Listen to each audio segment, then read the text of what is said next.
Crossroads Community Church. We are so glad that you decided to check us out. You are invited to visit us in person at 9 or 11 a.m. on Sunday mornings. If you would like to partner with us in our mission to connect others with God, you can visit us on our website at www.crossroads.cc and click on the Online Giving tab. We hope you enjoy this sermon from our most recent service.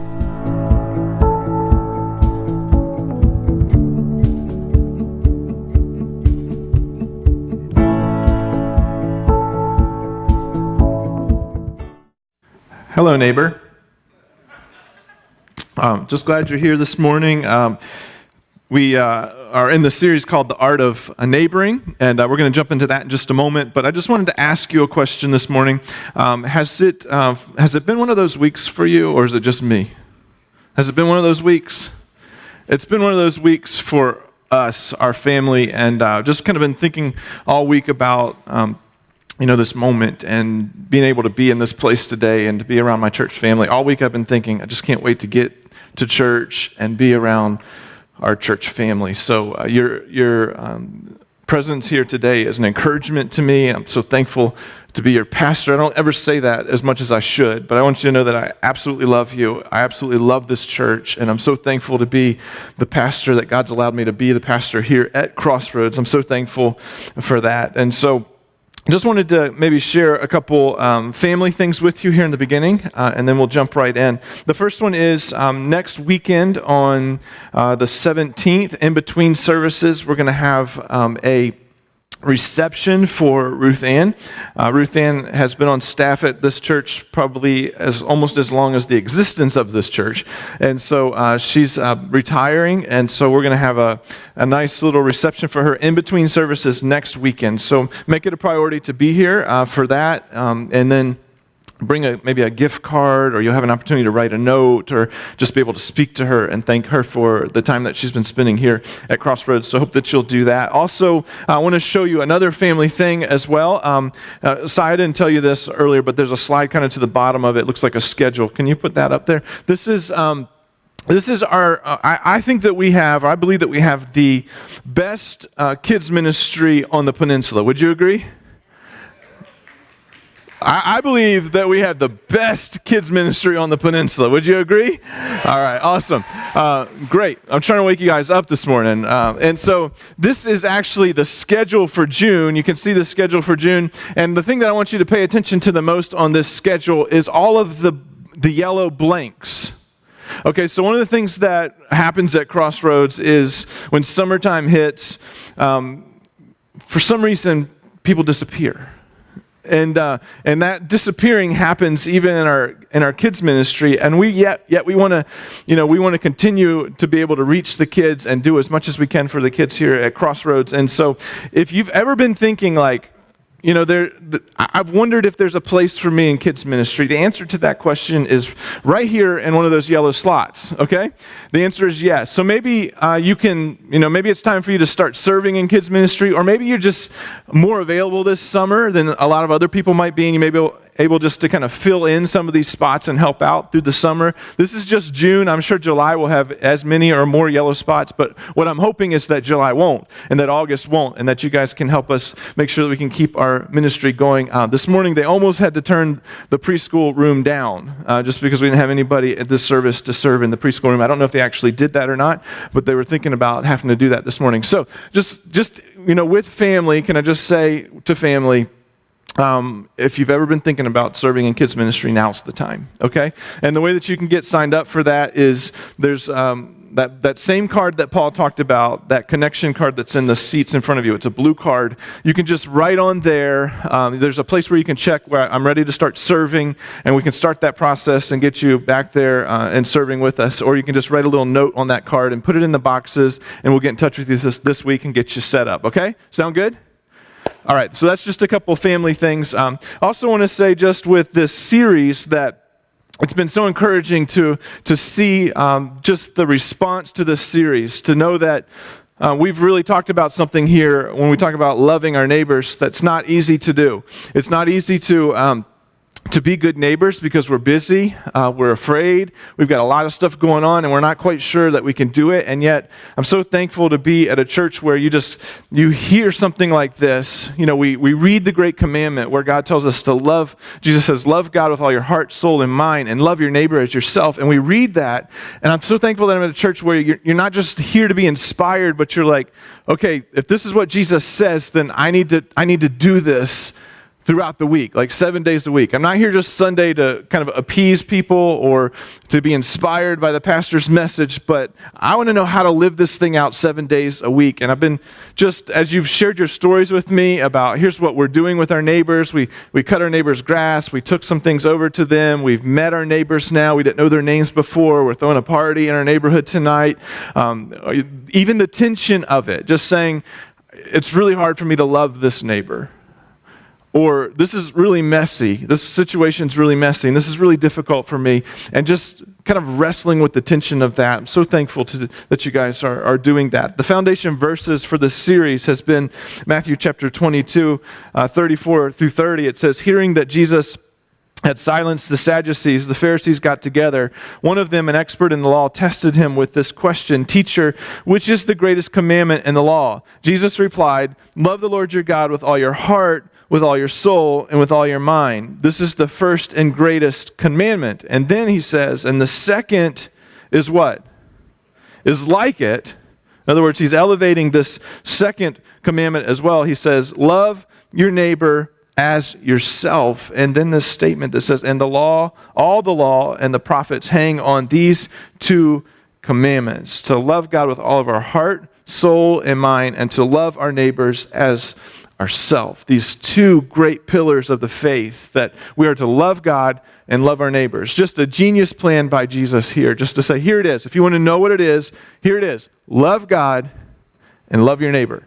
Love God and love your neighbor. And so we set the bar really low, and we started with these fridge magnets. Now, if you don't have one of these, you can grab one. They're in the Welcome Center as you leave.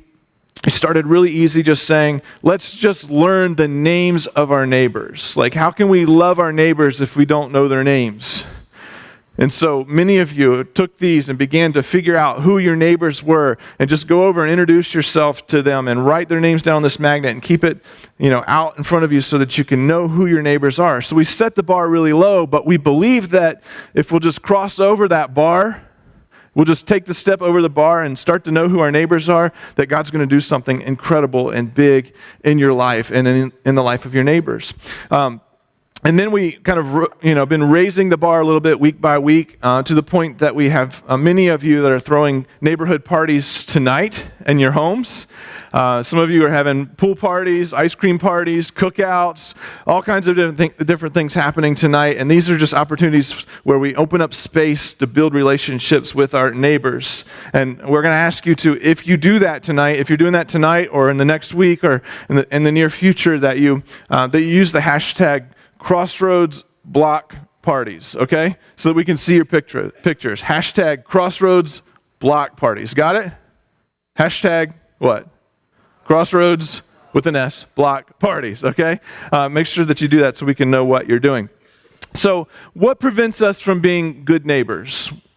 Well, last week we talked about the number one obstacle to being good neighbors. Do you remember what it was? Our time. That we're just so busy. We're busy. We say we don't have time. We're just running at a pace that's just completely unhealthy, not at the pace that I believe that we're supposed to run at, that we just run at this pace where we're not able to neighbor. And I would say that if your life is so busy that you can't even spend time with your neighbors and love on your neighbors, then you're living at a pace that's unhealthy and not what God planned for you. The second obstacle, so if that's the number one obstacle, the second obstacle we're going to talk about today, and it's fear, okay? Fear. Fear of, do you really know my neighbors, Pastor? Come stand out on my patio and see what's going on around in my neighborhood, and you would change your mind today about this. And I would say that the number two obstacle is fear, and we've got to push past that kind of fear. Did you know that we're only born with two fears? Do you know what they are? What does somebody say? Well, I don't know if we're born with that fear or not, but it's the fear of falling, We're born with that fear, the fear of falling. So if you've ever seen a baby that's like laying there and they're like, oh, probably because they're dreaming about falling. So we have that fear of falling, and then we're born with a fear of loud noises. Every other fear that we have in our life is learned or kind of gathered up over the course of the years. Here's the top 10 list of fears. See if these are any of yours. Number 10, thunder and lightning. Anybody in the room afraid of thunder and lightning? We have a couple of you. We're not going to make fun of you if you raise your hand. We promise, okay? Number 9, dogs. Anybody afraid of dogs? Okay, a few of you. Number 8, anybody afraid of cats? Anybody afraid? No, it's not on the list. But number 8, flying on an airplane. Anybody afraid of flying on an airplane? We should see the numbers increasing as we go along. Number 7, mice. Felicia didn't even take a second there. She's like, yep, that's me. Number 6, needles or shots. Well, a lot of you. I bet if we went back to kids' community and we said, anybody afraid of needles and shots, they'd all probably raise their hand. And number 5, spiders and insects. All right, see the numbers are growing here. Number 4, being closed in small places. Yeah, it's getting bigger here. Number 3, heights. Heights. Yeah. Number 2, public speaking. Wow, lots of you for that one. And the number 1 fear is, anyone want to take a guess? Snakes. Anyone afraid of snakes? Wow, look at this. Incredible. Almost everybody in the room. So if that resonates with you, what are the fears that we have when it comes to neighboring? Why are there so many fears that we have when it comes to neighboring? There's a few of them listed on your worship guide or on your app that you can follow along with us. Number 1, I think one of the reasons why we are afraid to neighbor, or what fosters that fear of neighboring, is just the fear of the nonstop news. I mean, we're in this constant cycle of news where, 24 news cycle. At any time we can know what's going on around us, when we hear about the news, even though it might be somewhere far away or somewhere, in another country, we automatically assume that that's going to happen to us. There used to be a day when you only knew what was going on if you might read the morning paper. You may catch the evening news, or you might sit in a restaurant or something and hear about things that are going on like within a 5-mile radius of your home. But now we have this nonstop news and all this, and we automatically think that because this is going on, it's going to happen to us too. For example, here's one of the things that I read this week. An armed suspect robs 7-Eleven in Norfolk. And some of you in the room are thinking, yeah, I know. I think that guy lives next door to me. I know that guy. I know he lives right next door to me. Or here's another one that happened this week. Abducted 7-month-old girl found safe. The father arrested. And you're like, I know. I think I ate beside that guy in Arby's this week. I know he was sitting right there. We have this, it's so much news that when we hear it, we automatically think it's going to happen to us as well. Number 2. Fear of long-term commitment. It's like, if I start a relationship with my neighbors, what if I don't like them? What if they're like other neighbors that I've had in the past where they're just going to completely suck me dry, And like the only way, like if I actually meet my neighbors, the only way out of this relationship is for me to move out of this neighborhood. And so there's like this fear of a long-term commitment here. And so it's much easier for us to like drive to the rescue mission and serve there and love on neighbors there and then drive back to our home because we can leave that there. It's so much easier for us to fly across the country and do mission work and to love our neighbors there because that can be a short-term commitment. And yet the people that live in our neighborhood, that's a long-term commitment. And so it's messy, it's difficult. So there's that fear of long-term commitment. Fear of failure. It's like, what if I actually do something, if I try and it doesn't work? Or what if I get rejected? And then there's the fear of the unknown. This really holds people captive, especially those of us in the room who are introverted. Anybody introverted? You probably won't even raise your hand because you're like, he might call on me. I don't want to raise my hand. The extroverts in the room are like, yeah, let's meet the neighbors. Let's have a party. The introverts are like, no, they start overthinking it. It's like, what if they ask this question? Or what if it gets awkward? Or what if I put myself out there and I don't know all the answers and I can't figure this out? There's too many unknowns. It's too awkward. And I have to remind myself as an introvert as well that awkwardness never killed anybody, did it? Almost. But it didn't, though. It might have felt like it, but it didn't. And so, kind of speaking from one introvert to another, it's not an excuse. It's not an excuse. The commandment doesn't say, love God with all your heart, soul, mind, and strength, and all of the extroverts, love your neighbor as yourself. Everybody else is off the hook. You know, it's love your neighbor as yourself. In 2 Timothy chapter 1, verse 7 are these words that I hope will speak to you today, and then we're going to really dig into Luke chapter 7. It says in 2 Timothy 1:7, God has not given us a spirit of what? Fear. God has not given us a spirit of fear, but of power, love, and a sound mind. Let's say it again, and this time really understand it and listen to it. God has not given us a spirit of what? Fear, but of sound mind. In other words, God does not give us a spirit of fear. Fear is not from God. It's from your spiritual enemy. It wasn't given to us by God. So if we're always worried, always anxious, always overwhelmed, we're living paralyzed by something that wasn't given to us by God. He did not give us a spirit of fear, but instead of power and love and of a sound mind. Fear is placing our faith in the what ifs. Like, what if this happens? What if this bad thing happens? What if I reach out and nobody responds? What if it gets awkward? Interestingly enough, we never say, what if something great happens? It's always, what if something negative will happen? I guess unless you're buying a lottery ticket, then you're saying, like, what if something great happens? But you see, fear is placing faith in the what ifs. And fear really reveals where we trust God the least. Isn't that good? Fear is where we really trust God the least. If you have fear, if all of your fear centers around your marriage, then you aren't trusting God with your marriage. If your fear centers around your children, then you're saying, I don't believe God has a plan that's right and good enough for my children. If all your fear centers around your finances, then you're saying, I don't trust God. I don't trust God's provision. If all of your fear centers around kind of stepping out and neighboring and putting yourself out there, then you're saying that God doesn't have the power to help you talk to somebody that you don't know. And He can't orchestrate this relationship. So fear reveals where we trust God the least. Now, let's look at Luke chapter 7, and we're going to dig in here, and then we're going to quit. But here in Luke chapter 7, we see just an incredible story where we find Jesus at a party again, okay? There's a lot of takeaways in these verses. We could spend a lot of time in these verses, and there's a lot of stuff that we can learn here. But what I'm going to ask you to do is just to put on your neighboring glasses for a moment, kind of look through the lens of neighboring as we read this thing together. And as we kind of start into it, know that Jesus has been invited to the house. He's been invited to a party, and the party is at a pastor's house. Doesn't that sound like fun?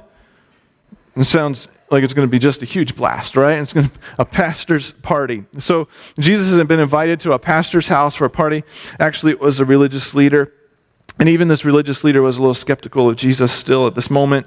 But here it says in Luke chapter 7, it says, a woman in that town who lived a sinful life learned that Jesus was eating at the Pharisee's house. So she came there with an alabaster jar of perfume.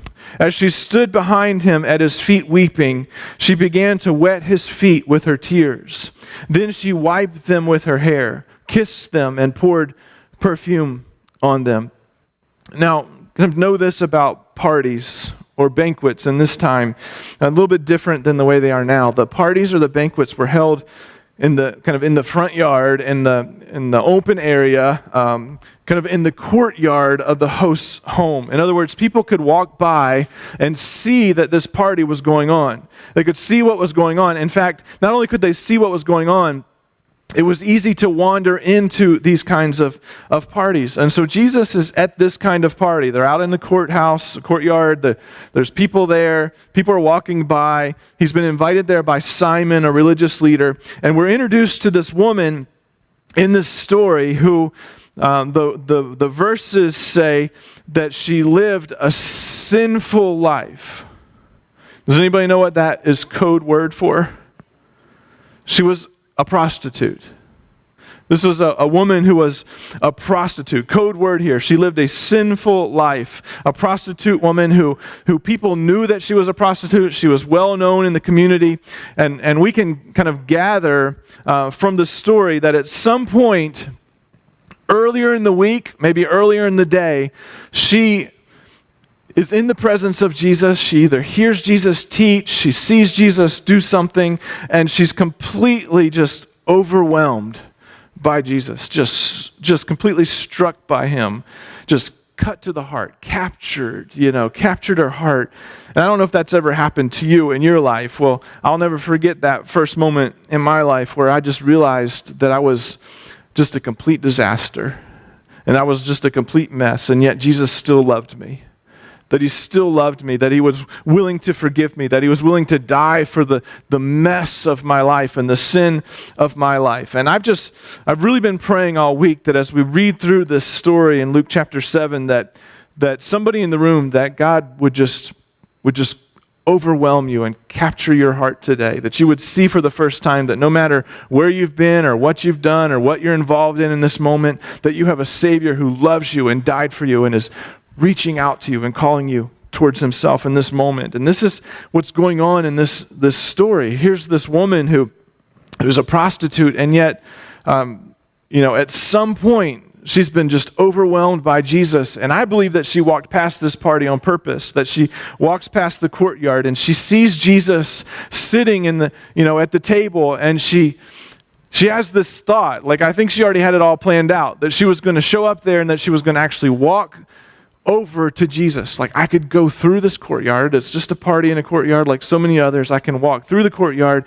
and I can go to where Jesus is. And that's exactly what she did. She walked through the courtyard. She sees Jesus there in front of everybody. She walks through these people and she goes to Jesus and she kneels down at the feet of Jesus and begins to kiss the feet of Jesus.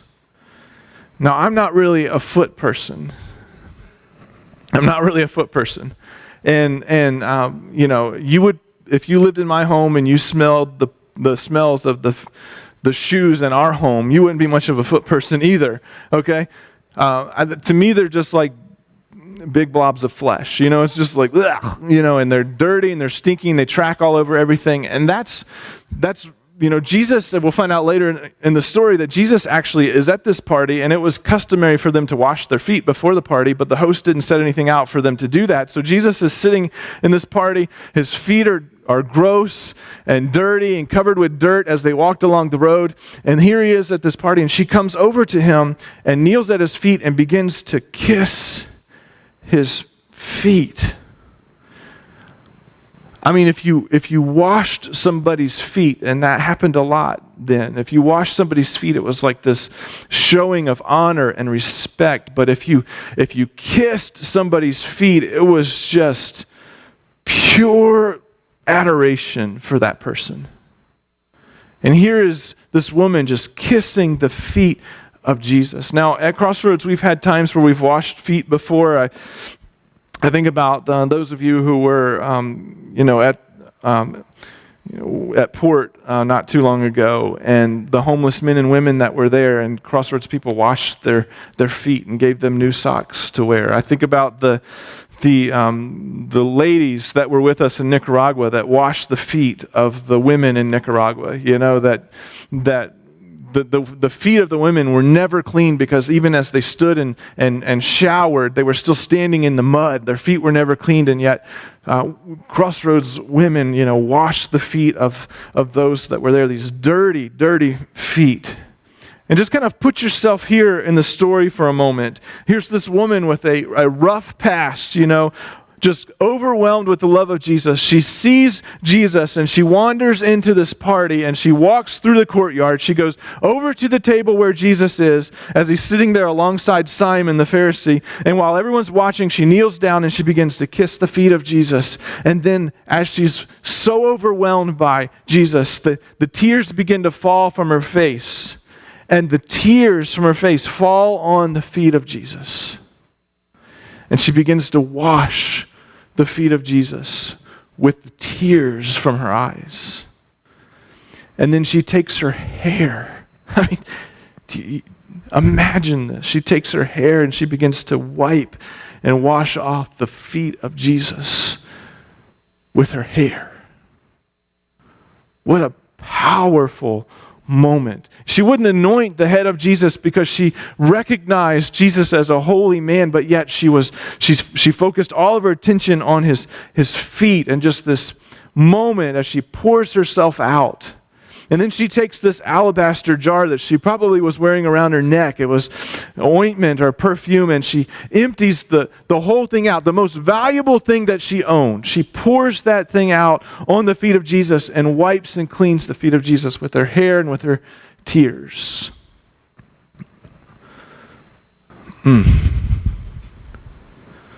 Just pure love and gratitude for this Jesus who has just captured her heart. And Simon is there, the Pharisee, the one who's throwing the party. He's there and he watches the whole thing unfold in front of him. And we learn that Simon actually missed the whole thing. In verse 39, it says, when the Pharisee, and that's Simon, who had invited him, saw this, he said to himself, if this man were a prophet, speaking of Jesus, if this man were a prophet, he would know who is touching him and what kind of woman she is, that she is a sinner. And Simon watches this whole thing, and the only thing that he can think about in this moment is that if Jesus is the real deal, not only if he's the real deal, but if he's a prophet, even if he's a prophet, he would know the kind of woman that is touching his feet, that's doing this to him. He would never let a woman like this, if he was the real deal, he would never let a woman touch him like this. And Jesus does something so incredible in this moment. The Bible tells us that Simon is actually only thinking these things in his head. He never said them out loud. He's just thinking in his head, like, if Jesus is the real deal, like, he would not let this woman touch him. And as he's thinking these things in his head, Jesus responds to his thoughts. That's a freak out moment, right? I mean, what a freak out moment. Jesus just completely responds to the things that Simon is saying in his head, and he responds with a story. Verse 40, Jesus answered him, Simon, I have something to tell you. Tell me, teacher. He probably wished that he hadn't said that. Tell me, teacher. He says, 2 people owed money to a certain moneylender. One owed him 500 denarii. That's 1 denarii would be like a day's worth of money, a day's wage. So one owed 500 denarii and the other 50.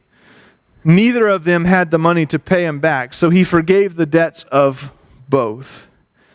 Now, which of them will love him more? Today, the parable would go something like this. There are 2 people struggling with debt. One, the first person, he or she fell behind on their cell phone bill, made a couple purchases that were probably not that smart, and now is in debt somewhere around $2,000.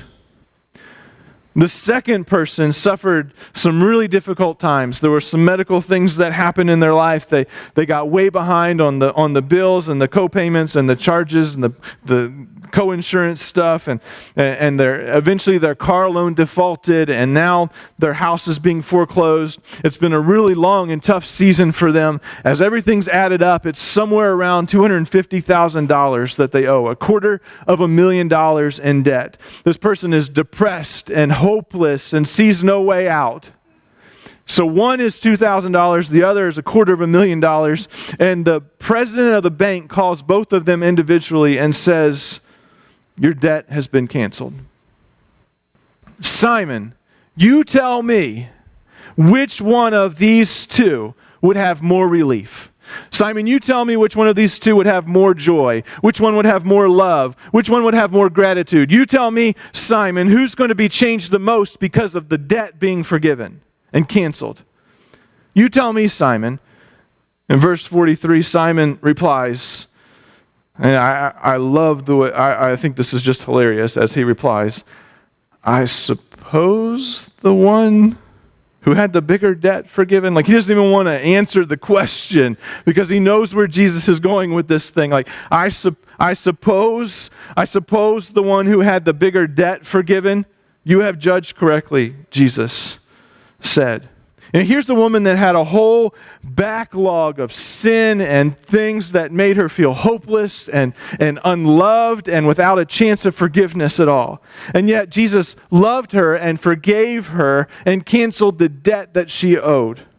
Then Jesus turns to this woman and then turns back to Simon and asks this question that I think is just an incredible question that we want to wrestle with in our hearts and our lives over the course of this week. He turned to the woman and he said to Simon, "Simon, do you see this woman?" Just an incredible question. Simon, do you see this woman? Simon didn't see her. What Simon saw was somebody that was beneath him, somebody that he'd rather not have in his world, somebody that he thought didn't matter to him, obviously, or to society, or even to God. Do you see her? Simon, do you see this woman? And Jesus continues, "I came into your house, and you didn't give me any water for my feet, but she wet my feet with her tears and wiped them with her hair. Simon, you didn't give me a kiss, but this woman from the time I entered has not stopped kissing my feet. Simon, you didn't put any oil on my head, but she has poured perfume on my feet.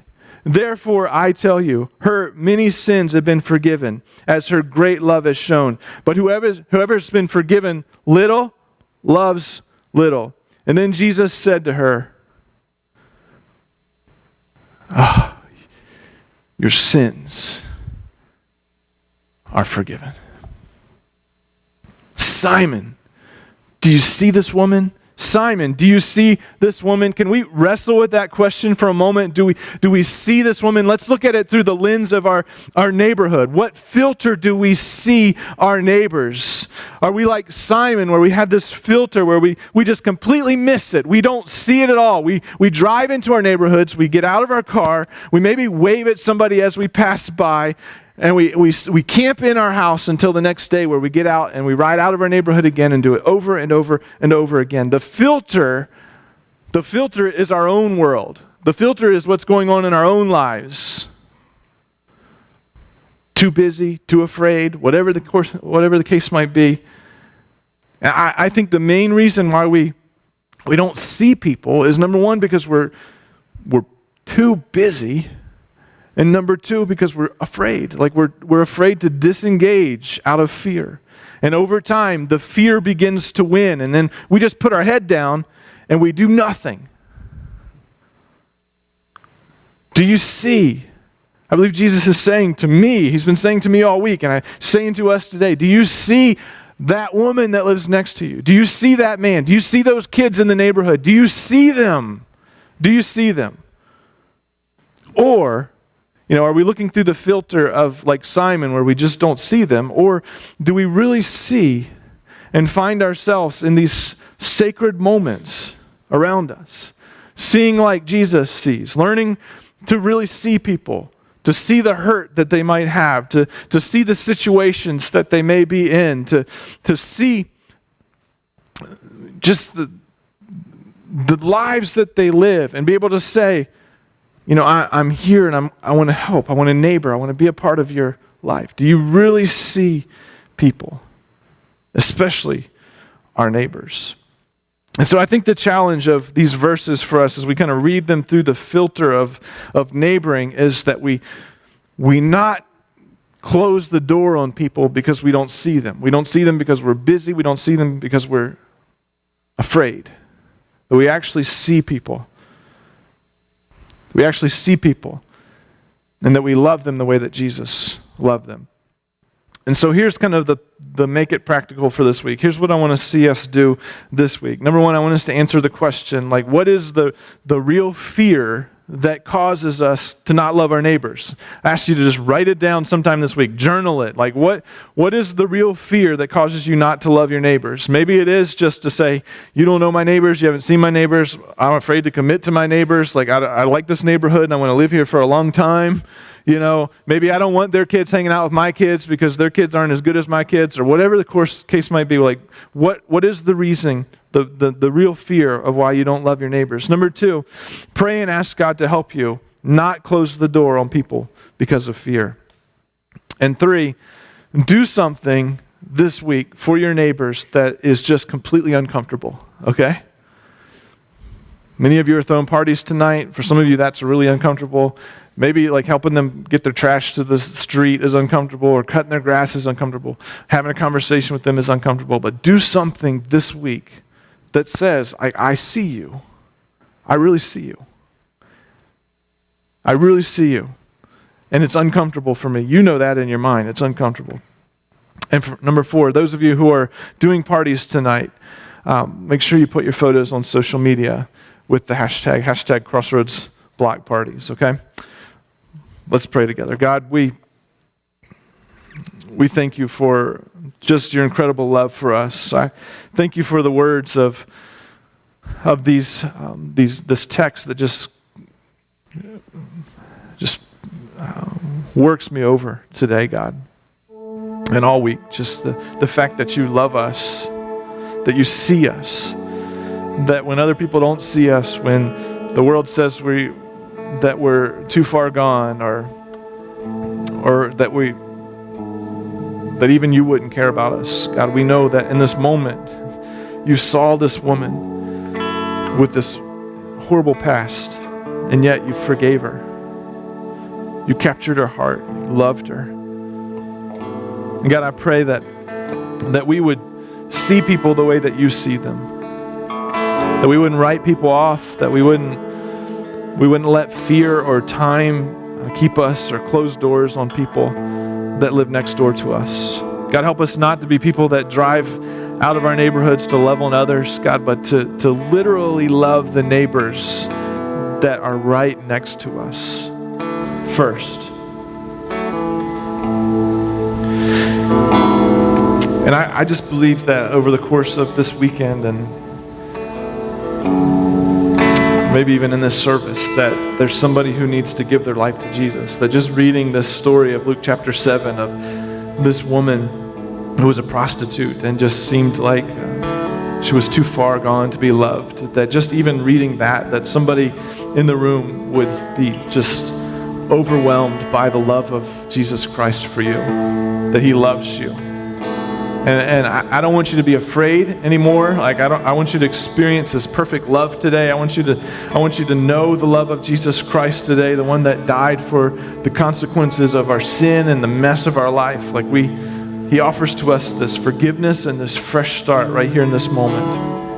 And today it would be my great honor that if you know that you've been far from God and that you want to begin a relationship with him through Jesus Christ, that you want to be saved from your sin, that you want to be forgiven from your sin, that you recognize today that you need to be rescued, that you need a fresh start, that if Jesus were in this room right now, like you would fall down in front of him and just kneel before him and kiss his feet and cry over him and pour out the most expensive thing in your life for him. If that's you, I want you to pray this prayer, and I want you to know that God from heaven will hear you. Just say, God and Father, I come to you today, a mess, a sinner in need of a Savior. I don't want to live my life apart from you another day. And I ask right now, forgive me of my sin. Jesus, I believe you died for me. I believe you took the punishment. I believe that you rose from the grave to give me life. And I know that you love me. And so I give my life to you. I pour out my life to you. Make me a brand new person today. Thank you for calling me by name today. I want to follow you the rest of my life. Teach me how to live for you.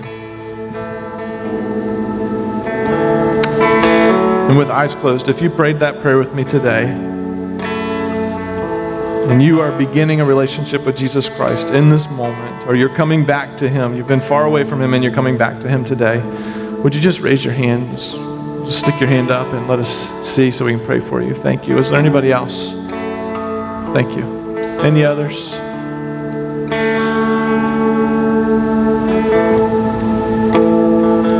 God, we thank you for those who have fallen at your feet today. We see the bravery and the courage of this woman who walked through that courtyard in front of everybody and just had this amazing moment with you, God. And as we've raised our hands with eyes closed, we know that that's not enough, that we need to go public with this thing just like this woman did without being embarrassed or afraid or scared. And so God, help us to do that today. And if you prayed with me, just would you fill out one of those cards? I can't remember what color it is. I think it's green in front of you. It just says connect with Christ, and just let us know that you began a relationship with him. Or maybe you didn't raise your hand, but you're thinking about it. You feel like God's pursuing you and calling you out. You want to talk to somebody more about it. We would love to talk to you about that. That is why we're here, and that's why we do what we do, for those reasons. Jesus, we love you. Thank you for the way you moved today. In Jesus' name, amen.